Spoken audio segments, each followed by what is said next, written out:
وإن كنتم على سفر ولم تجدوا كاتبا فرهان مقبوضة،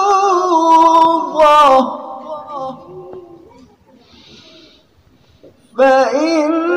أمن بعضكم بعضا فليؤدي الذي اؤتمن أمانته